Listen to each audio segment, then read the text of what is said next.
ISUPK.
Y'all in Christ and fall up under that UPK banner. It's my brother and my blood, and I will die and kill for him if necessary. Go to ground, go to ground, go to ground, go to ground, go to ground, go to ground, go to ground, go to ground, go to ground, go to ground. It's all about that warfare, boy. Give ground, give ground, back up, give ground, give ground, back up, give ground, give ground. It's all about that warfare, boy. Take ground, take ground, take ground, take ground, take ground, take ground, take ground, take ground. My soldiers take ground till them stand down. Take ground, take ground, take ground, take ground, take ground, take ground, take ground. My soldiers take ground till them stand down. Take ground, take ground, take ground. Nah, this ain't no movement, this a takedown. We would not be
stop now. Far this warfare couldn't last one round. Let the oppressed rise, and let the rich mourn till the sundown. Enough with these chickens, about to make it hot, call it compound. This for my niggas, put the guns in the drugs down. Dwelling in peace till the Lord called for the bloodhound. Try to decide my death and got beside yourself. Swore drawn for what you perform, how you gon' hide yourself? Devil's got to die for his lies and his visions. Ain't got no love for them crackers, nah, just cruel intentions. And in my father's house is spinning mansions. I got plenty bitches, worthy of vengeance. This your death sentence. I'm talking to you. Slaughter, yeah, slaughter, yeah, slaughter, yeah, slaughter, yeah, slaughter, yeah, slaughter, yeah, slaughter. That they do not rise and fill the world with lies. Ain't die for your skin, you gon' die for your crime. That's right. I'm talking to you. So warn for your life. Your life try to destroy my people. You gotta pay the price, nigga. You gotta hear, let them hear. Tell them devils that the end is near. Slaughter, yeah, slaughter, yeah. Now they shook from vicious words out this handed book. About to take these rappers back to school. My flow sanded hook. They crossed the line, ain't no coming back. You became no cowards. The only thing sweet is the honey check. Righteous is the Lord. Give me rest from my sorrow. And hand down death for them devils. There's no tomorrow. Why? Cause they violence leave a man a stiff corpse. You see a flag in a badge, I see horns in a pitchfork. Go ahead. So please believe it. The white man is a demon. And I ain't gon' vote for them to free me. No. They beat us till we the color purple. That's why this knife to their throat like ceiling. You got this nigga on his knees. They wanna have peace. We screaming, let this bitch burn at 1,000 degrees. I'm laying in the bosom of revenge. I told her I'd do anything she pleased as I squeeze on the double D's. Fuck you mean? I'm talking to you. Slaughter, yeah, slaughter, yeah, slaughter, yeah, slaughter, yeah, slaughter, yeah, slaughter, yeah, slaughter. That they do not rise and fill the world with lies. Ain't die for your skin, you gon' die for your crime. That's right. I'm talking to you. So warn for your life. Your life try to destroy my people. You gotta pay the price, nigga. You gotta hear, let them hear. Tell them devils that the end is near. Slaughter, yeah, slaughter, yeah. The police just shot him for no apparent reason. No reason at all. They asked for license and registration. That's the police officer over there that did it. With the black on.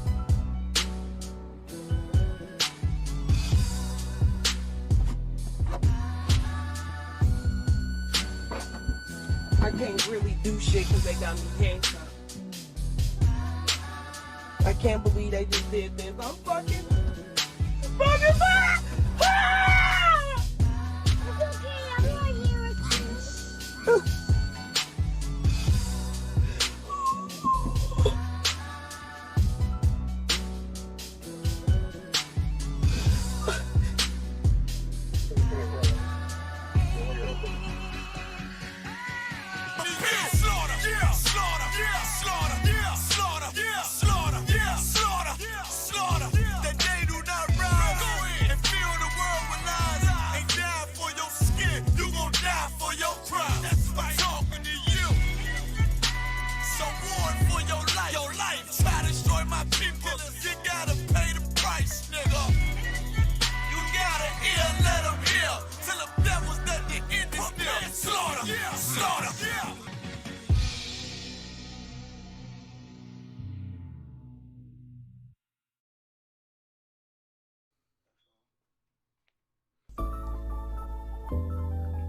I'm telling you, man.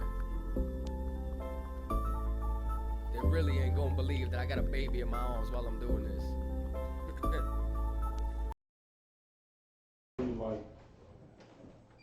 We're gonna show you like the things that they teach you in the Christian church is not supported in the Bible at all, right? The first one is going to be Jeremiah, the 10th chapter. Let's read verse 1.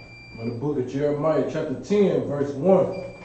Hear ye the word which the Lord speaketh unto you. O house of Israel, Go ahead. thus saith the Lord, learn not the way of the heathen, Go ahead. and be not dismayed at the signs of heaven. And be not dismayed at the signs of heaven. It said, be not fearful, be not afraid of the signs of heaven. Let me ask you a question. What sign are you? Leo? Where do you find that constellation at? I really don't pay attention to time, so I don't know. No, Leo is representative of where? Where do they come from? It's a lion? Yeah. It's okay. What's up? I'm at something. Go ahead. Each one of those. Hold on for a second. I heard it. Let's think a little bit.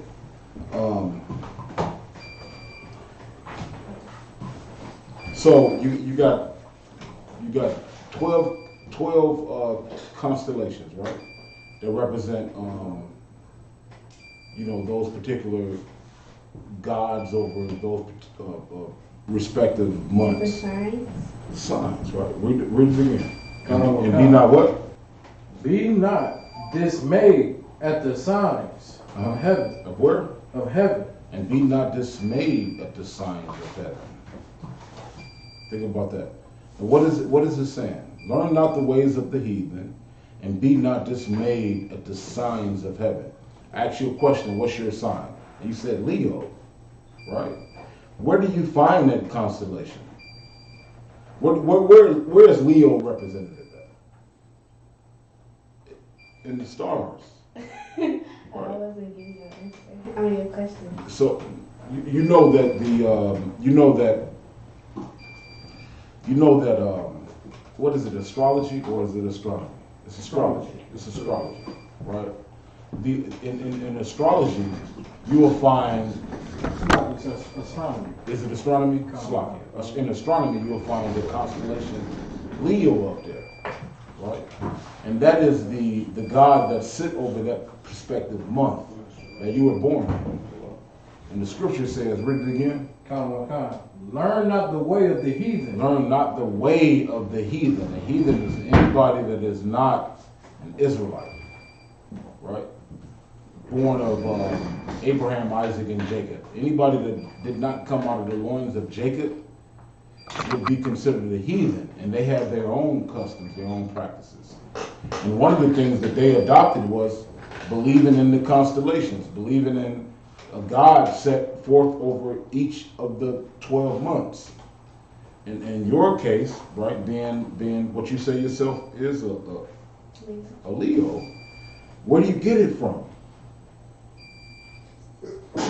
You just get it because you've been taught it. It's been handed down to you from your mother or father, right? Your mother or father taught you that you are Leo, right? Yeah, that's my sign. Yeah, your sign is, read it again, be not what?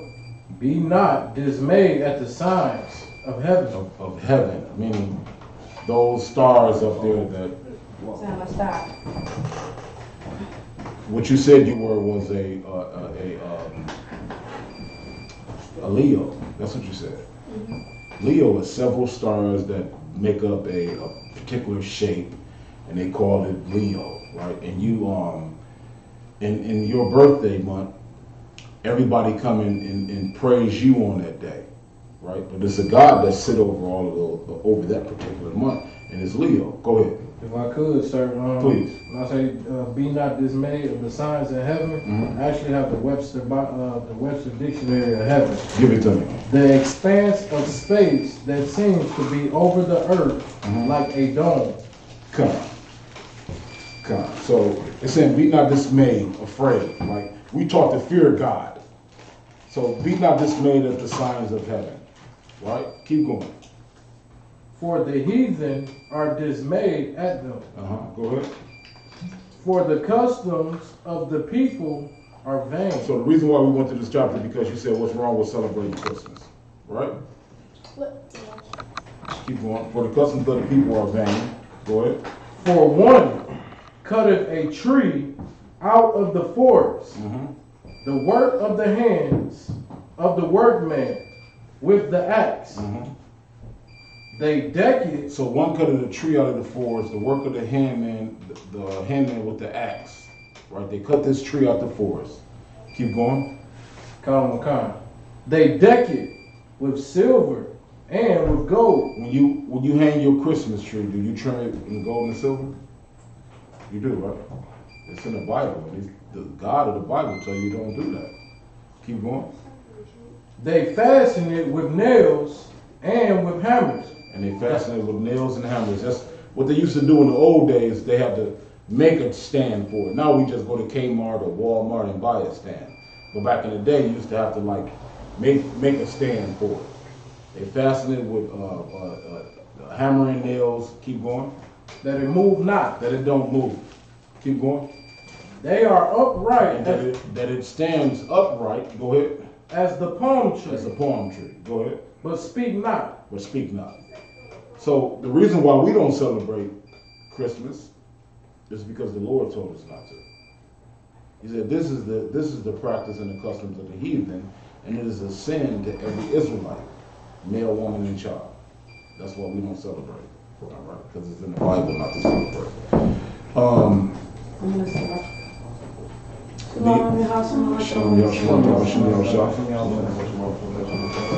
You got everything you need?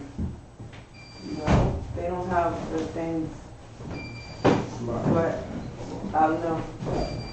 I didn't make anything from I don't want no garbage cuisine, so you better go back and get you what you need. And I'll get to all. All right. So that's why we don't celebrate Christmas. Do you celebrate Thanksgiving? What does Thanksgiving represent? Food. It represent food? That's all. I understand why you say that.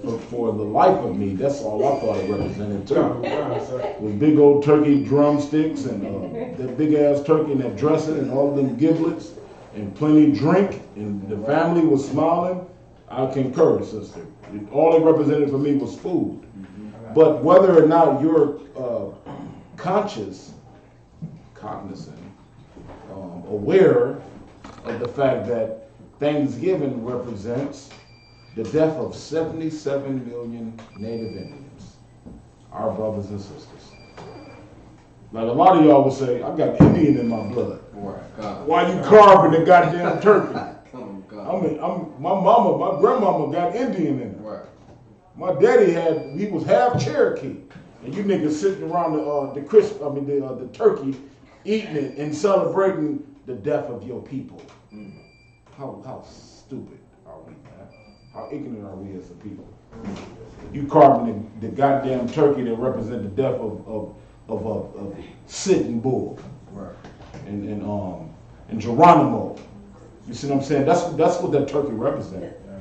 The death of Geronimo, man. That is so disgusting, man. Think about that right there, man. I love y'all, man. They come in here and they kill for y'all.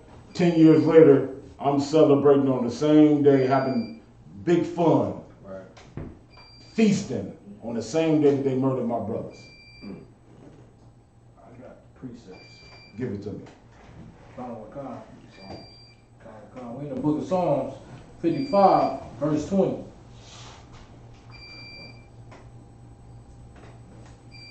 He had put forth his hands against such as be at peace with him. And that's what the Native Indians did, man.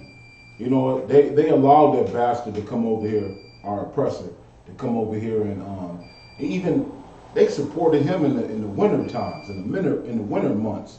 He didn't even understand how to survive on these northern shores. Well, he was freezing to death and dying off. And the Indians gave him food, man, and shelter, and taught him how to hunt and take care of himself during the winter months, and shook his hand and made a peace treaty with this bastard. Read it again. He had put forth his hands against such as be at peace with him. You see that, man? The Native Indians wanted to be peace with this bastard, man.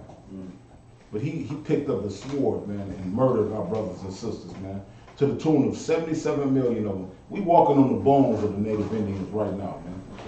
You walk down Seminole in Iroquois, in Burns, in Seneca, on the east side of the city of Detroit, what they call Indian Village, man, you stepping on your brothers and sisters right there, man. They goddamn decaying dead bones, man, is under that pavement. Our oppressor is the devil, the Bible says. That's right. And he got us so out of the loop, you know what I mean? So discombobulated. You know, we don't understand society and how it was erected and how it was built. So we come into the school believing that Thanksgiving is all about just food. Shit, that's what it represented for me for 40 years. All Thanksgiving was food. And I'm gonna get to see my family. Right. But really, man, the white man got you celebrating a sadistic, satanic holiday. And you the daughter of Satan over there, chewing on that goddamn turkey breast. You represent Satan, sis. Yeah. You loving Satan. You got he all in your belly. It's fun and games to you. Right. But we lost our goddamn lives, man. You ever heard of somebody give me some give me some I got you, sis. I'm gonna call you in 1 second. Quotes. Pull up the Trail of Tears. You know it's the goddamn President Andrew Jackson. Is that the one? Is that the bastard? Used to be general, man, that was responsible for taking the babies. He said, you know how you take a baby, like, you remember how the doctors, they pull a baby out the womb and they hold it up like that by the legs?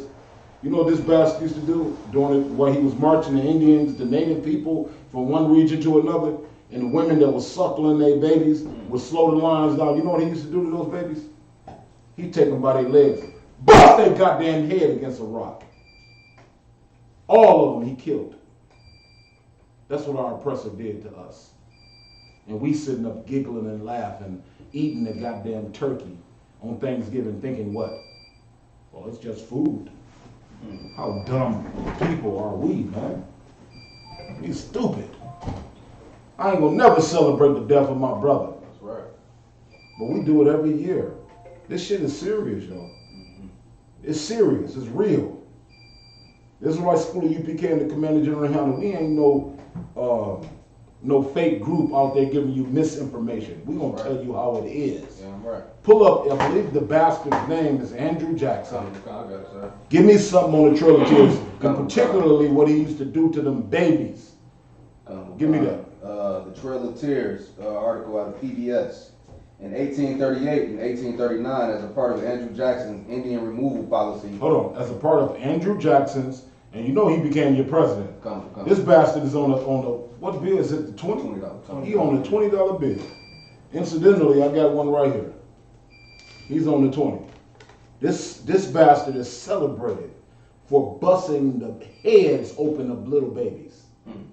And you come in here and you laugh. Keep going. Come. In 1838 and 1839, as part of Andrew Jackson's Indian removal policy, the Cherokee Nation was forced to give up its lands east of Mississippi River to migrate to an area in present-day Oklahoma. That was forced. Go ahead. Come. The Cherokee people called this journey the Trail of Tears because of its devastating effects. Keep going. It's a lot. I want to know why was it the Trail of Tears? See, if you get deeper into that article, they don't want to say Andrew Jackson bust the baby's heads against the rocks in the first goddamn paragraph. That's what he did. He take you walking that journey. Think about how tired you would be if you had a suckling baby in your arm, sister. Think about how tired you would be walking from here to the goddamn corner with a suckling baby. And you know when you breastfeed, that's draining you already. Now you got to walk and somebody shoving you from behind telling you to move faster, right? And then you slow down. You know what he would do? He would rip your baby out your goddamn arms, grab it by the feet, and BOW! Bust your goddamn baby head against the ground. That ain't shit to smile about right there. That make me mad right goddamn now. I wish I could go bust some goddamn Slovakia. I want to bust some goddamn heads just fucking thinking about that Slovakia. Because I got babies my goddamn self. Right. You see what I'm saying? This ain't no joking matter. That's why we don't celebrate no goddamn Thanksgiving. Right. Right there. That's right. Because what it represents, the death of our own babies. Period. You got any more? Come. Go ahead. They were forcibly removed from their traditional lands in the southeastern United States and later relocated further west. State and local militias forced Native Americans who were relocated to march to their destinations. The Cherokee removal in 1838, the last forced removal east of Mississippi, was brought on by the discovery of gold near You see that they invading the whole issue. Find me when you can. Just go ahead and scroll through that article. Find me what Andrew Jackson did to those babies. That's what I want the sisters to hear. You know, the Trail of Tears wasn't just about migrating from one part of the country to the other. It's the reason why they cried. Why this produced a lot of tears from the Native Indian people. All right? You had your hand up, sis? Go ahead. You got another question? About the women and stuff. Go ahead. About the women? I would like you to explain this. Explain what exactly about the women? Okay, she wants to know about the whole sex is marriage thing. She wants to know about that. She want to know about sex as marriage? Yeah. Okay. So like right now in America, right? What you call marriage when you go get a certificate from City Hall, he gets a ring, and y'all have a ceremony, he put the ring on, right? So all of these things are man-made things, right? But there is a creator, a God that's over everything. And he has a decree as what represents marriage, right? And we're going to show you some of that in the Bible, all right? First of all, find for me, give me, let's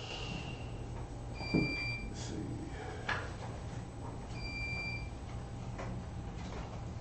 Let me ask you a question first before we go into the precept. What's more precious, the signing of a piece of paper between you and another man and the exchanging of rings, or you and him laying down together and him entering into you and y'all having that blissful experience? What's more precious? Is it the paperwork, or is that the exchange of you all's At the moment, it would be paper and ring, but after that, it's not services.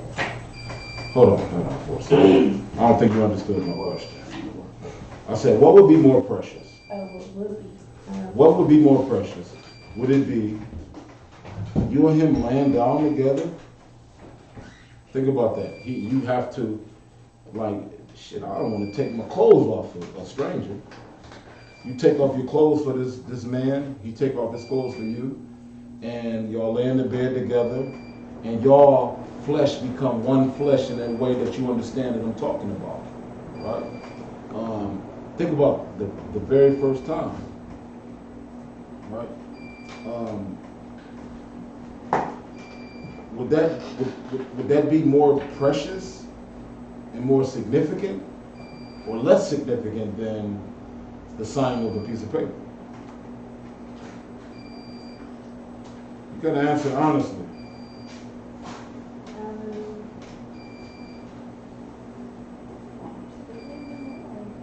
Say again? You gotta be honest. More. It's more, right? Because you're a woman. Then a woman just wanna like, you know, you lay down with a man like it's having a bowl of cornflakes, like you do every morning, right?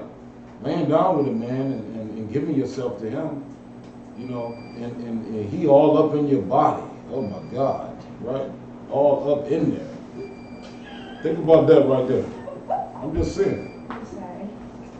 Going deep. You telling me you got to bag up and slow down. You got your hand all on him, holding him back. He like, hold on, baby, why you got your hand on my hip? Why you pushing me back like that? He want to get in there a little bit more. You like, hold on, baby. That's much more significant than what?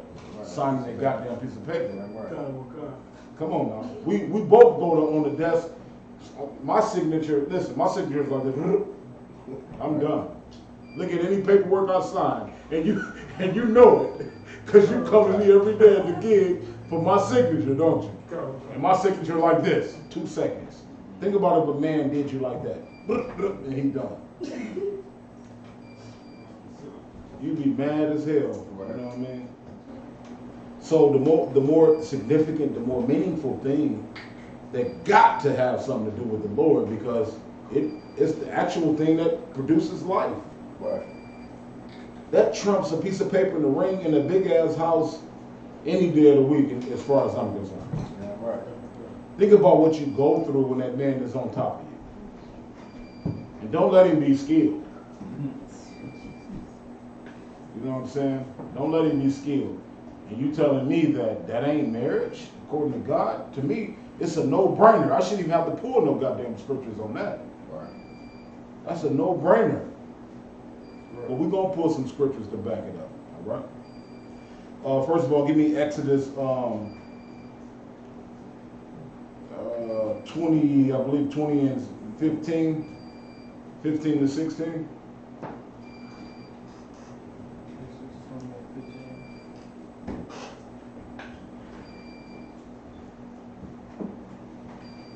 Like, you know, this society, let me make another point. Our oppressor is the devil, the deceiver, right? Our oppressor is the devil the Bible speaks of. Meaning the Bible constantly warns the children of Israel of an impending doom called Satan, Shaitan in the Hebrew. Constantly warns us about him, right? That he seek who he can devour. That he going to and fro the earth, you know, up and down in it, right, trying to get these people to follow him as opposed to follow the Most High. Right. Largely, he's been successful with the Christian church. You know, with the black woman as God, with the black man being removed from the household. Our oppressor has been successful. That's why you have so much dysfunction in our ranks, in our neighborhoods, in our households. He's been very successful. Right. One thing that sisters need to realize right here on this topic right here is that he reducing you down to a whore, to a prostitute. He wants you to think that you can have boyfriend after boyfriend after boyfriend after boyfriend, and that it means nothing. He wants you to think that you can sleep with a different man every day of the week, and that it's just like signing your name on a piece of paper. It's nothing. It's called what they call the boyfriend and girlfriend. You're having all of this sex with him. He get on your nerves one day, 1 week, and then you go to the next. Sister, you too precious. You should think of yourself way higher than that.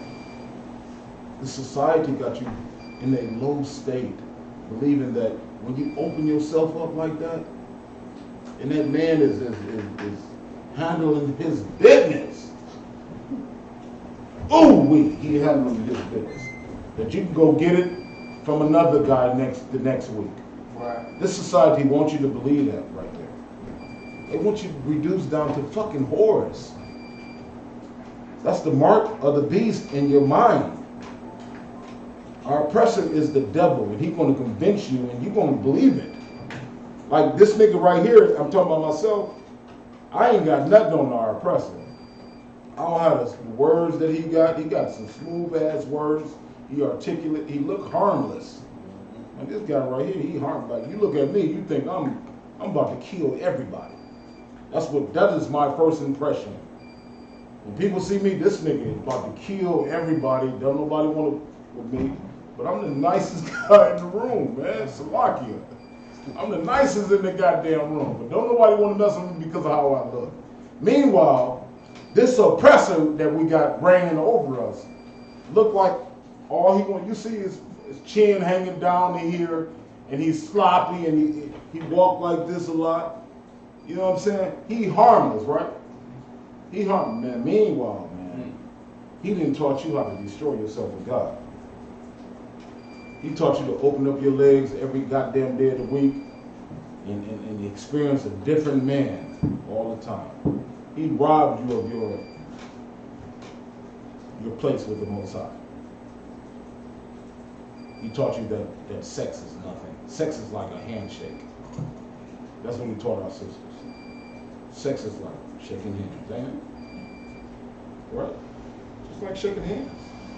Like one guy ain't banging, you move from him, and you go get somebody that's banging. Sex is just like a handshake. When really, I'm gonna tell you something. If you only knew that one man, you would think he's the bomb. No matter what his anatomy was shaped like. You think he the bomb. If that's all you have.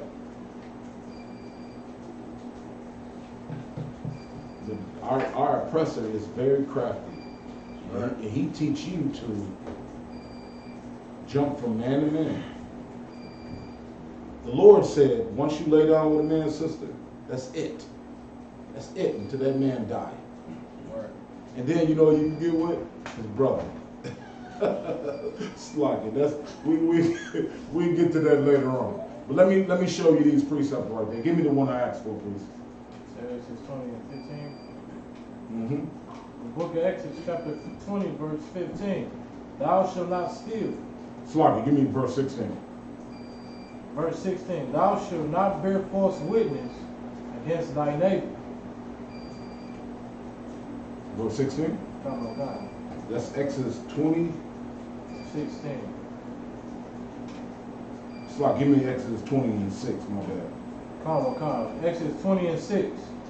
And showing mercy unto thousands of them that love me and keep my commandments. That's the one you want? Hold on, man. You know, I'm getting old. Hold on, Slock here. You just paraphrase, I get it. No, I got it. I just got it. Give me Genesis 29 and 16. Slock. Genesis 29 and 16. My bad. Go back to Exodus 22 and verse 16. Exodus 22, verse 16. And if a man entice a maid that is not betrothed, and lie with her. So hold on. Let's identify these words. If a what? If a man. If a man, like one of us in here, do what? Entice a maid. Do what?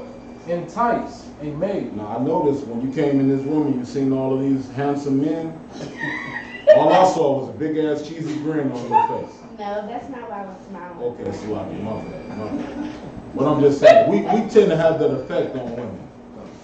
Brothers up in the school. We tend to make them giggle and all sorts of things be going on with these sisters, man. They seeing us in this room like this. Right? Not you in particular, but we tend to have the effect on women that amazes us in this walk of life because we didn't notice it before we came into the school. Right. So if a man enticed, like if one of these brothers smile at you a certain way, represent himself a certain way, and he entice you to where you want to be with that brother, experience what that brother is like. Go ahead. That is not betrothed. And as long as you don't belong to another man, as long as you're not betrothed to another, go ahead. And lie with her. And he lied with her. What does that mean? You lie with a woman, put your hand down. Man, what you talking about, JR? You see, he had his hand up. Hold on. No, Slocky, can he answer that question? And lie with her, what are you talking about? Say again?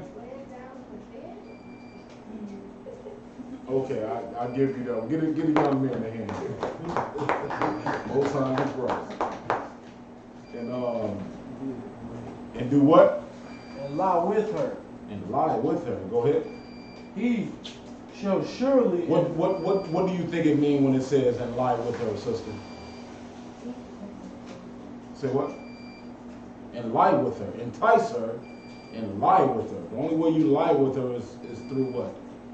Enticing her, making her believe that you that guy, you know how to spit that game, and then he get them, what is GDT, right? That's old school. But if he entice you, he spit his game, then all of a sudden you find yourself in his bed, right?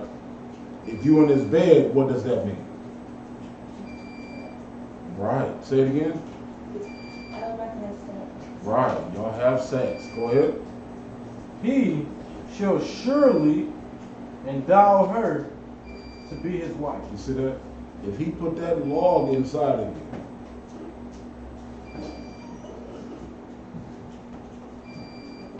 if he do that, you belong to him forever. Right. He shall what? Read it again. He shall surely endow her to be his wife. Endow her to be his wife. Sex is the thing that makes a marriage according to God.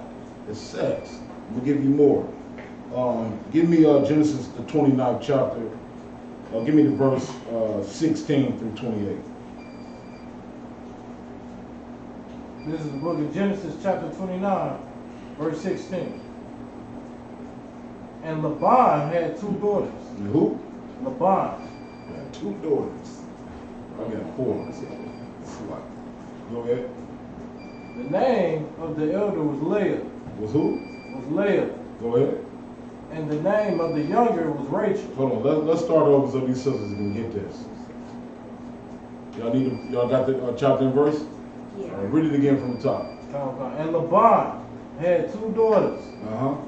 The name of the elder was Leah. The name of the oldest daughter was Leah. Go ahead. And the name of the younger was Rachel. So there's two sisters right here. Go ahead. Leah was tender-eyed. She was what? Tender-eyed. She was alright. I mean, like, she good, but you know. Meaning like you seen a bad bitch, and then it's a badass bitch. God damn, this bitch bad. So Leah was what? Leah was tender-eyed. She was alright. Go ahead. But Rachel? But who? Rachel? Go ahead. Was beautiful. What we call a badass bitch. Slocky. Rachel was like, God damn, look at this. Right? Keep going. And well-favored. And what? And well-favored. Ooh, well-favored. Y'all know what that means. She had them hips, and that ass, and them titties, nipples, that hair. Oh, her face. Oh my goodness. Lord! I need this one right here. That was who? And Rachel. That was Rachel. Rachel was a bad mother joker. It's lucky, y'all. I need y'all to get the context right here. He had two daughters. One was, the other one was God. Damn. Okay, keep going. And Jacob loved Rachel. And Jacob did what? He loved Rachel. Of course he did. She had all of that meat on them bones, that package. So he loved her. Keep going. And said, I will serve thee 7 years. Now see, this is the custom in Israel. Listen up, ladies. The custom in Israel is you don't approach no man's daughter. You know who you approach? The father. That's right. You approach the father. And you tell the father, man, Salakia, sir. Out of line. That young one you got right there, good Lord, what I got to do, I'll serve you whatever you need. I'll serve you 7 years for that one right there. That's what Jacob did. That's how it's done in our nation. You don't just spit game. If you spit game at her, and you entice her, then it's a penalty for that. It's like double what it would be if you just negotiated with her father. You see what I'm saying? In this case, the brother did the right thing. He saw that bad dime piece, and he went where? To the father first. He didn't say nothing to the daughter, did he? He said, Salaki, out of one, can I holler at you for a minute? I ain't got much money in my pocket like the young man back there, young handsome man in college, you know what I mean, doing 360 dunking. What school you going to, young man? Who? OCC. You see what I'm saying? How much money you got in your pocket? Not as much as me, but you can work, right? You can work for a man. And then by the time you finish college, bam, you good, right? Right. Young man like that will put in a lot of work, more work than I can put in. He could work 7 years. Me, I ain't working for no motherfucker 7 years. Lock it. For nothing. That man right there could put in 7 years of working. Not me. Not for no broad. How bad she is. Lock it, y'all. Man like yourself, man like young Zarok right here, y'all can put in 7 years, 14 years. Me, hell no. In my General Muhammad voice, hell no. I ain't working for 7 years for no broad. Right. But you young men can do that, man. And it's no sweat. Trust me. And Jacob was like that. A young man, he saw this bad, dying piece. He wanted her, went to the father like he was supposed to do, which is the point. He went to the father just like it should be done in our neighborhoods. Don't talk to my goddamn daughter. Don't say shit to her. You want to know what she about? You better come to me. At least I'll be offended. And some warfare jump the fuck off. Slocky. You better come to me about mine. That's the way it's done. I got 4 daughters. 2 of them not married. I'll be goddamn. I told my daughter, shit, you be visiting me from the jail cell. If it ain't done right, I'll be in the penitentiary. But anyway, this brother did the right thing. He went to the father and said, man, I'll work for 7 years for that Rachel right there. Keep going. And Laban said, it is better that I give her to thee. He said, man, it's a good thing that I give this woman to you. Keep going. Than that I should give her to another man. To another man. You seem like an outstanding young man. Damn, Khan. I agree. Abide with me. Come on, let's work this out. Go ahead. And Jacob served 7 years for Rachel. Man, think about that. That's how precious our women was. In contrast, right, to right now. Think about how we work right now. I walk up on a young woman, you know what I mean? I flash my rent money in her face at the store. And she think my rent money is my go, you know. I done pulled out, listen, I'm behind a month in rent. I done pulled 2 months of rent out of my pocket in the light bill in her face at the store, right?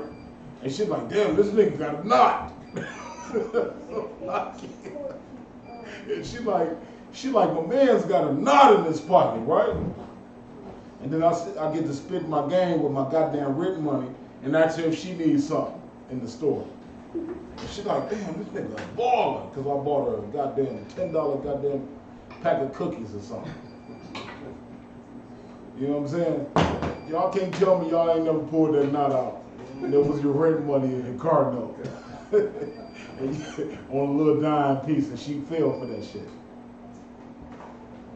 Contrasting what goes on right now, what transpires right now in the neighborhoods, right? I mean, in how we approach our women, compared to Jacob worked 7 goddamn years. 7 years, sis, to be with one woman.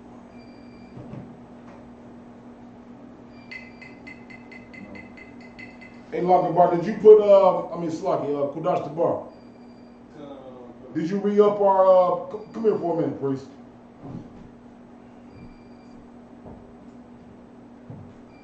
Did you re-up our hookup on here? What you mean? Come here.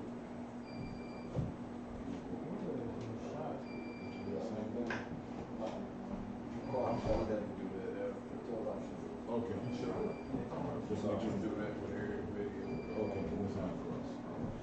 So, listen, ladies, what I'm trying to show you is this right here. I'm trying to show you something that you should consider yourself precious. That what you have to offer a man is absolutely gold and silver. The men of the Bible, Jacob is the forefather of the children of Israel. He worked 7 years for this woman. I'm gonna give you more, because he did a lot more than 7 years. Keep going. And they seemed unto him but a few days. Man, shit. He was like, man, for this dime piece, I gotta steal. It seemed like a few days. Keep going. For the love he had to her. Go ahead. And Jacob said unto Laban, give me my wife. And he said unto Laban, give me my wife. Keep going. Now I'm asking you a question about marriage and sex. Go ahead. For my days are fulfilled, that I may go in unto her. Hold on. He may do what? Go in unto her. What that mean right there, sis? What that mean? Read it again. For my days are fulfilled, that I might what? Go in unto her. Ooh, wait. What are you talking about? You asked a grown-up question. I need to. Have sex with her. That's right. He had worked the 7 years. Now it was time for him to get paid. So after 7 years. Give me my money. Is what Jacob said to Laban. Keep going. And Laban gathered together all the men of the place and made a feast. This was the ceremony right here. Go ahead. And it came to pass in the evening that he took Leah, his daughter. Hold on. He took who? Leah. He took Leah, not Rachel. He took Leah. Don't be reading ahead, sis. Don't read ahead. I know I was reading what he was reading. Okay. I He just took. highlighted the other one. Okay, I got you. He took who? Took Leah, Go ahead. his daughter, and brought her to him. Uh-huh. And he went in unto her. And he went in unto Leah. In the dark of the night, he went into Leah, but he was expecting it to be Rachel. It was still good nonetheless, right? Keep going. I'm sorry. Because he fulfilled his objective. He didn't complain that it was bad. He didn't even say that it was what it was not what he expected. Because he thought it was her. He was what? He thought it was her. He thought it was her. Which means like his expectations of how it felt was the same. He didn't go into her and say, hold on, this ain't what I expected to feel. Meaning it ain't no difference in the feeling from a woman that ain't fine and beautiful with a fat ass, Slovakia, than a woman that ain't so fat in the backside or shaped up. The feeling was the same. He didn't know the difference until when? Keep reading. And Laban gave unto his daughter Leah Zilpah, his maid, for an handmaid. Go ahead. And it came to pass that in the morning. In where? In the morning. That's where he recognized there was a difference. Because when he went into that woman, he felt the same that he expected to feel. Right. Right. It didn't make no difference the shape of her ass or how pretty her face was or how voluptuous she was. In the morning, he recognized that it was different, not in the act. Think about that right there. And I say that to say this right here. It's sisters out here, man. Listen to me very carefully. It's sisters out here in the Israelite school at UPK that's going to come into the school, right? That ain't going to be a Rachel. That's going to be a Leah. But she's going to need the same man. She's going to need the same type of support. The same warrior. You understand that? So drop your I think this is multifold, this breakdown right here. Because he ain't recognized until the morning. Some of these sisters, man, ain't gonna have that big old fat booty. Some of them gonna be flat, but that cat is gonna be what the Italians say. I wish I knew what they say. Something. You know what I'm saying? That box gonna be banging. You see what I'm saying? Because he ain't know. That nigga went to sleep just like all of us do in the middle of the night after that encounter, after that exchange. He passed out like all of us do, didn't he? He ain't recognized it was nothing different until the morning. All right, keep reading. Behold, it was Leah. It was who? Leah. Jacob woke up in the morning like, damn, this ain't the one that I worked 7 years for. This is Leah. Right? Keep going. And he said to Laban. He checked the father. Like, what? What you done did, man? Go ahead. What is this thou hast done Man, you unto know me? You know what it was. That same good you expected, you got it. The same. You know what I mean? She ain't been with nobody else, just like you expected. She was good. Keep going. Did not I serve with thee for Rachel? And then, you know, this story right here, I always think I gotta ask the generals about this. Somebody remind me one day.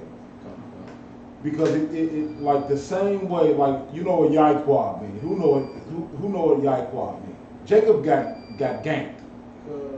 The same way he did and agreed to do with his mother and Esau.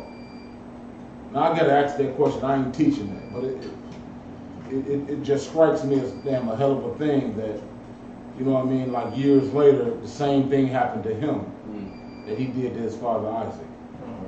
Knowingly, right? But keep reading.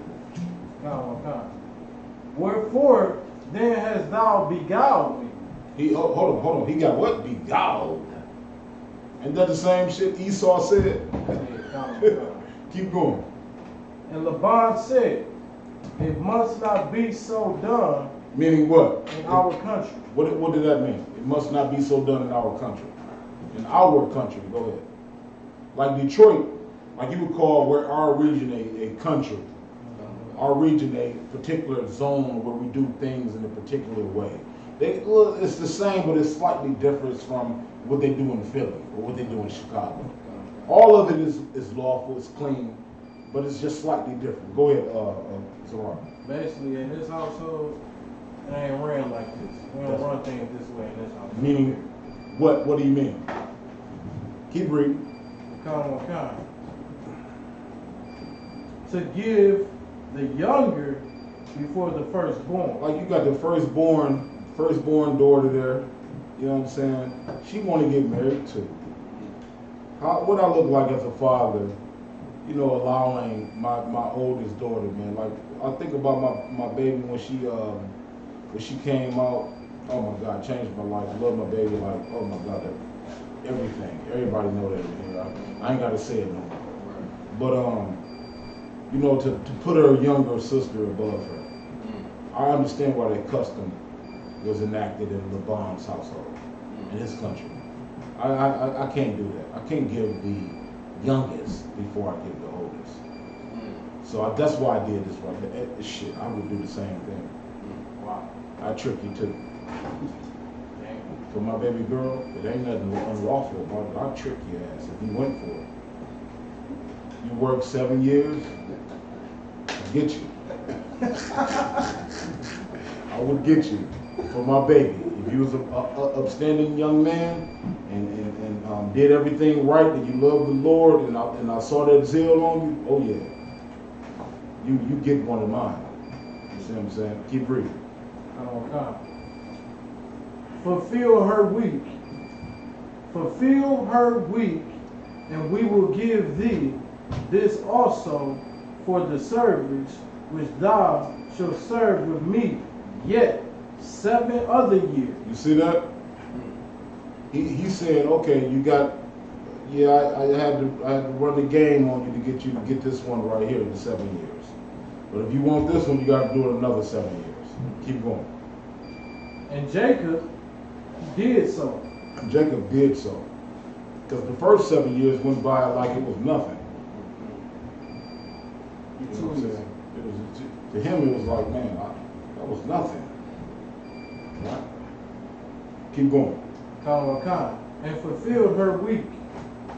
And he gave him Rachel, his daughter, to wife also. Mm-hmm. And Laban gave to Rachel, his daughter, Bala, his handmaid, to be her maid. Mm-hmm. And he went in also unto Rachel. And he did what? He went in also unto Rachel. That's the scripture right there that sister need. Was she in the bathroom back there? All right, we give her that, and also hold that. What verse was that? Was that 25? That was 30. That was 30. All right, give me Genesis the 24th chapter, verse 6 to 7. in the book of Genesis, chapter 24, verse 67. And Isaac, I'm going to start a couple verses above this one. Go ahead.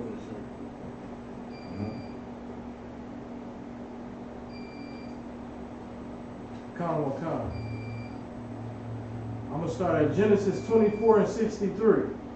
And Isaac went out to meditate in the field at the eventide. And he lifted up his eyes and saw, and behold, the camels were coming. Verse 64. And Rebekah lifted up her eyes, and when she saw Isaac, she lighted off the camel. Hold on. Read it again one more time. And Isaac went out to meditate in Slocky, go back to the previous verse you was at in Genesis. 16 and 29. I want to give her the last portion of the scripture.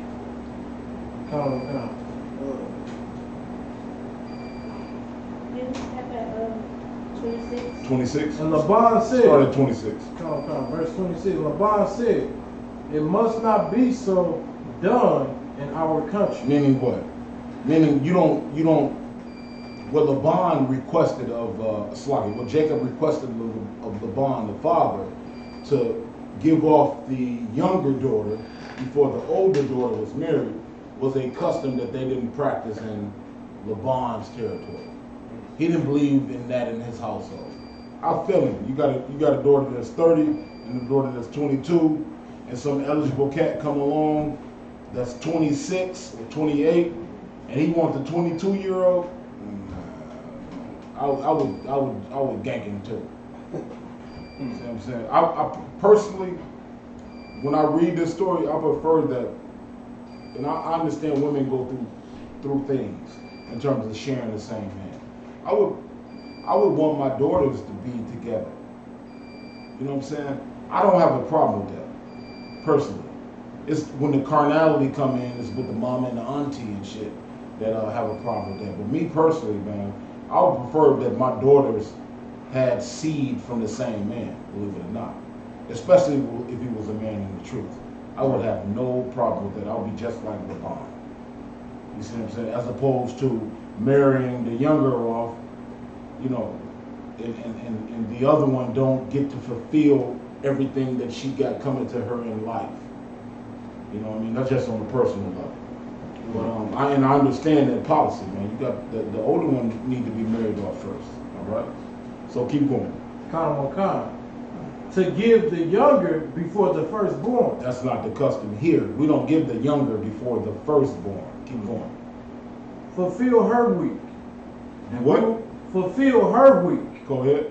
And we will give thee this also for the service which thou shalt serve with me.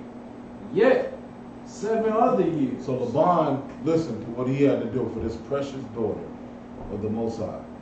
Not only did he serve 7 years, sister, but he was willing to serve 7 more years for Rachel. That's how beautiful and precious the children of Israel are, the daughters of Zion, the daughters of the Most High are.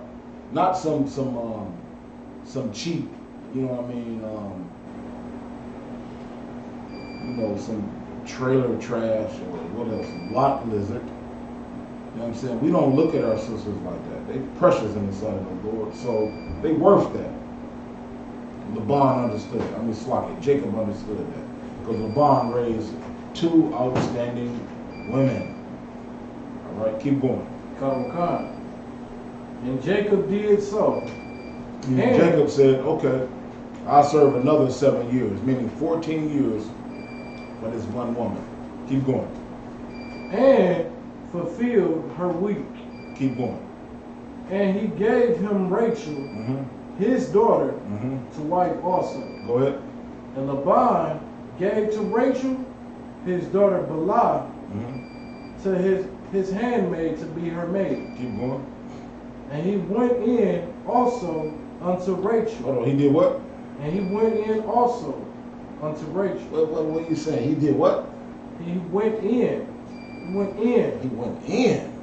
Also, That sounds like some shit we say right now in the hood, right? I went in. That nigga went in, right?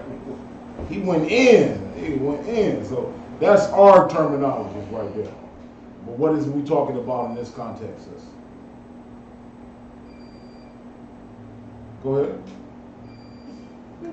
Go ahead. You asked a grown-up question. Sex. Why you say that? He said he did. He You talking went. about sex?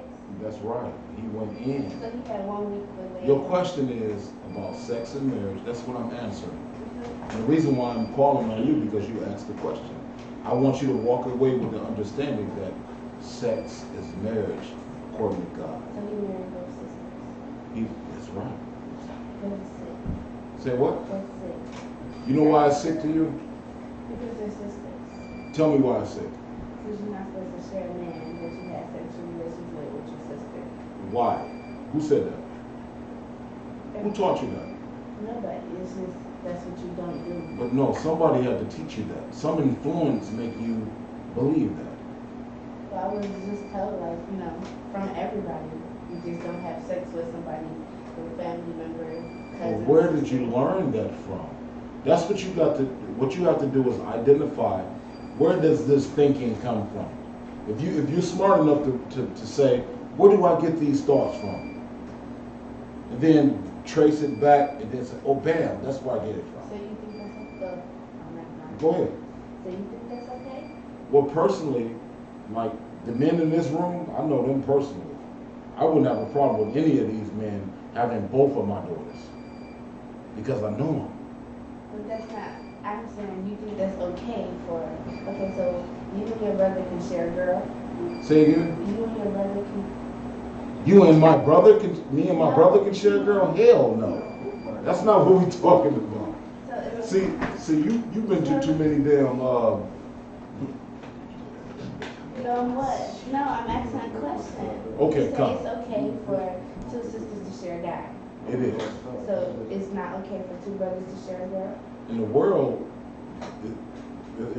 it is, but not in this world. Okay. In this world right here, sex is marriage, and a man can have as many women that is not attached to another man as he wants. You see what I'm saying? And I want you to ask your question. I don't want you to be afraid to ask your questions. But it's a difference between a man and a woman. You know the difference, right? I don't know if you do know the difference. You think men and women are equal? Yes or no? I mean, it's a difference. Can you answer that question? Do you think men and women are equal? Yeah. You do? Yeah. Let's arm wrestle right here. Come on. No, sis. You said me and you equal, right? Let's arm wrestle. Okay, so if I win, then what? Are you seriously would challenge me in arm wrestling? Well, no, but what if I win? What if I win? If you win, if you win me in arm wrestling, it would mean I can sit down. I don't want to do it. you can sit down. Okay. It would mean that it would mean nothing technically. I was really saying that as an example of the overwhelming evidence to prove that men and women are not equal.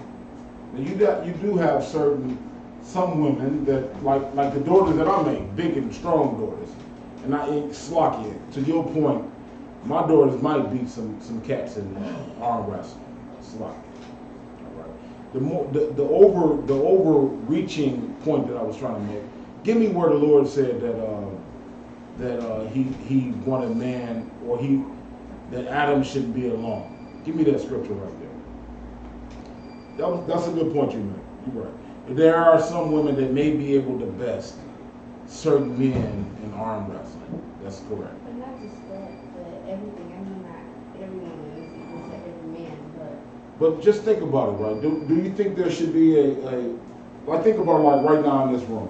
If there was no authority in the room, it would be what? Chaos. It would be like everybody with their own perspective, their own agenda. It wouldn't be any order.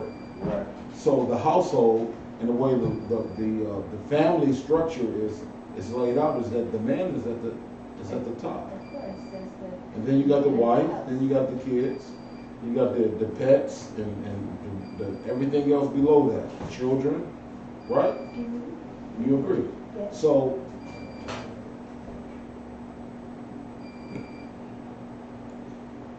if you agree, then you should embrace the fact that whoever it is that you're having sex with is your husband. That's the point of the scripture. That sex is marriage. Go ahead, Zara.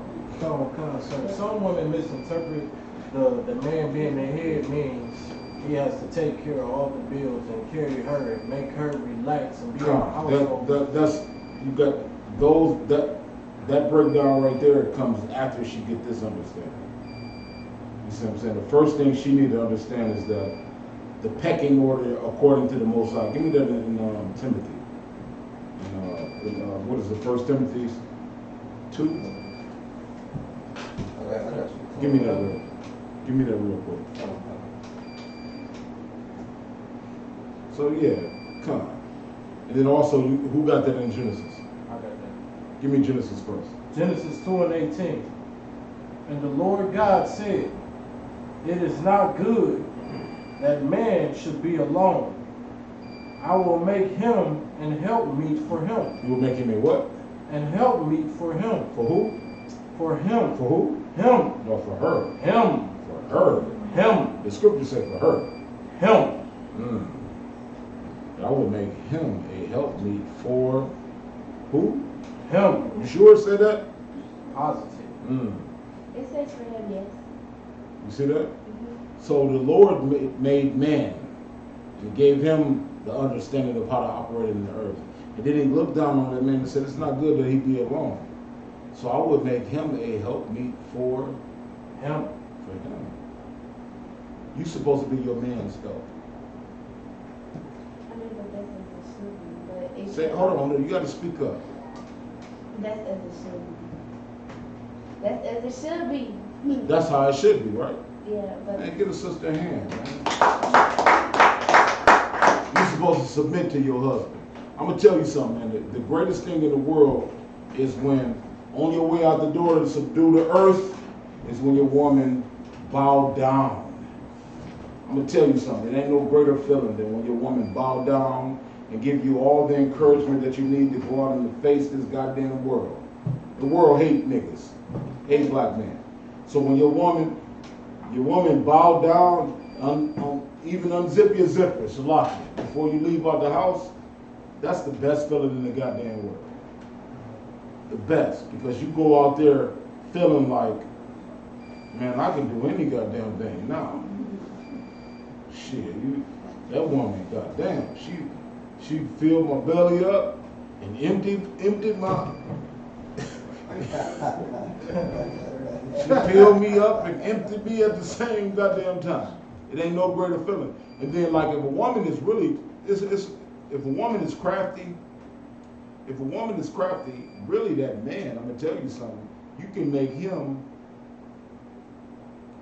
work for you in a way that you've never experienced before in your life. Women nowadays not that skilled. Right. They run their goddamn mouth too fucking much. Right. When it should be closed, she got it wide open, talking. When it's wide open, it should be doing something else. Because really, that man that she got is hers forever, forever, according to the Lord. And if you understand that, you want to send him out there in this world feeling his best. Chest all goddamn stuck out, like a goddamn warrior for anything that befalls in front of him. That's man, sisters don't understand, man. It's like, you know, and they hate me for saying it. You're the best position of a black woman, man, in America right now, man, is on her goddamn knees, locked in before the man that she claims she loves. That's her best fucking position. He gonna go out there in the world and do what? Bring everything back home for her. Right. You send him out there in the world feeling like a sap, and lame. You know what you're gonna get back? Peanuts. He gonna bring you back goddamn a bag of rice. That's what he gonna bring back 67-cent bag of rice back. Baby, all we got is rice tonight. Hey, empty that man before he leave home. You know what he ain't gonna do before he get back? He ain't coming back unless he got a goddamn porterhouse steak and potatoes and other stuff. Fuck up and sitting out there with an argument, right? And let some other little sweet thing.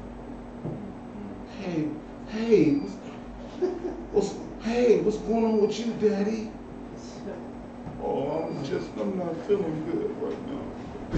Sitting out there like that. And it's some woman that's crafty enough to look at this strong monster right here and say, oh, I just need to lift him up. Women don't realize their real power is in being feminine. Right. Your real power is on your goddamn knees. Salaki. I know y'all hate me for saying it. That's your real power. On your knees. Begging the man to love you. Right. Period.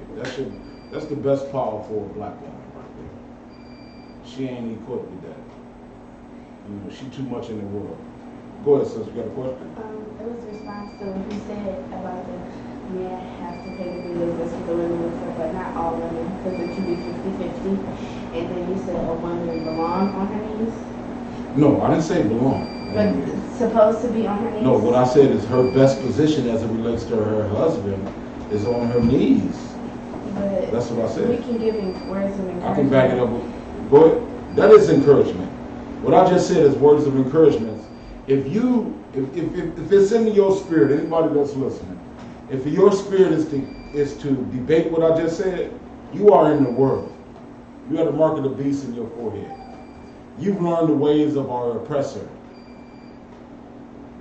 If it's in your spirit, I don't think it's in your spirit. You look like a woman that wanted to be up under a man. You look like you were totally submissive. I'm sorry, I gotta continue to repeat. No, go ahead, sweetie. You look like you just totally submissive to a man. Salaki. I don't think that's her spirit. But to the point, if you can teach, if you can, like, listen, the woman that sent her man out the door with an argument and they beef, you know what he about to do as soon as he get a chance? What are you going to do as soon as he get a chance? Get another rib. Man, come on now. As soon as I can, I'm getting another piece. That's going to make me feel good about myself every time I leave the goddamn house. That's right. I can't wait to find me another dime piece that I can pull her goddamn hair. You see what I'm saying? Ooh wee. And she say daddy to me. I can't wait to do it, goddamn it. The more you talk that shit to me, I want to pull some badass bitch hair from the back, goddamn it, and just rip her apart. Watch. I'm just telling you the real. This is what's on every black man's mind. But get away from this monster, because it's a dime piece over here. They want me to pull her hair from the back. Slocky, if you Hey, I can't wait to. I want to get away from a monster as soon as she showed them goddamn veins. I can't wait to get away from a bitch. And y'all women, man, better get more crafty. I don't mean to spend so much time on this, but I'm getting so many questions in this area. I wanted this. What's the name of this class, Kodash Tabar? The kingdom of heaven is within you. That's what I wanted to really talk about today. Because I got some hell of a precepts on how we can bring Christ. We can usher Christ in quickly by doing what we're supposed to do. That's really the topic of this class right now. Go ahead, Kodash Tabar. And it kind of leans into what we're talking about right now, because women think that they heaven could be brought in by doing something that they think.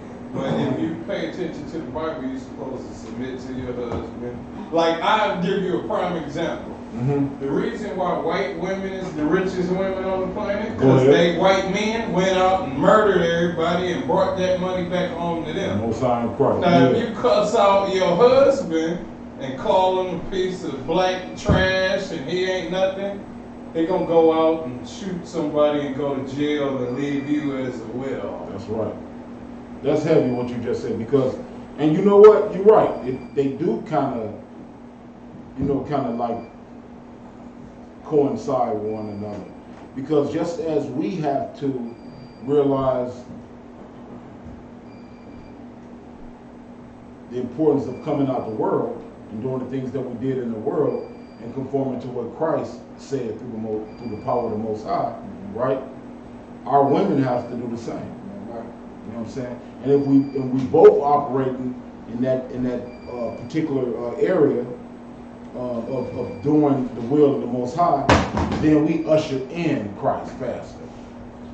But the longer that we tarry on little things like who got the most power, when the scripture clearly said the man is the head of the woman. That's in the Bible. That shouldn't even be no goddamn debate. Right. The man is the head of the woman. That shouldn't be a thing to debate about. Right? Give me any other questions first? Anybody got any statements on that topic before I close it? All right, let's go to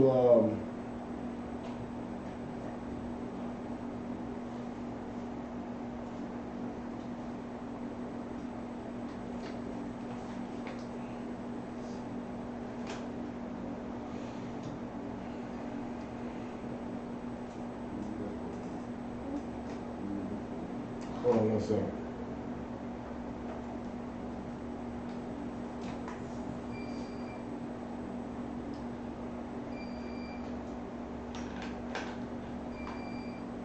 Give me Isaiah 48 and 10. And then give me the scripture on the kingdom of heaven coming out by observation.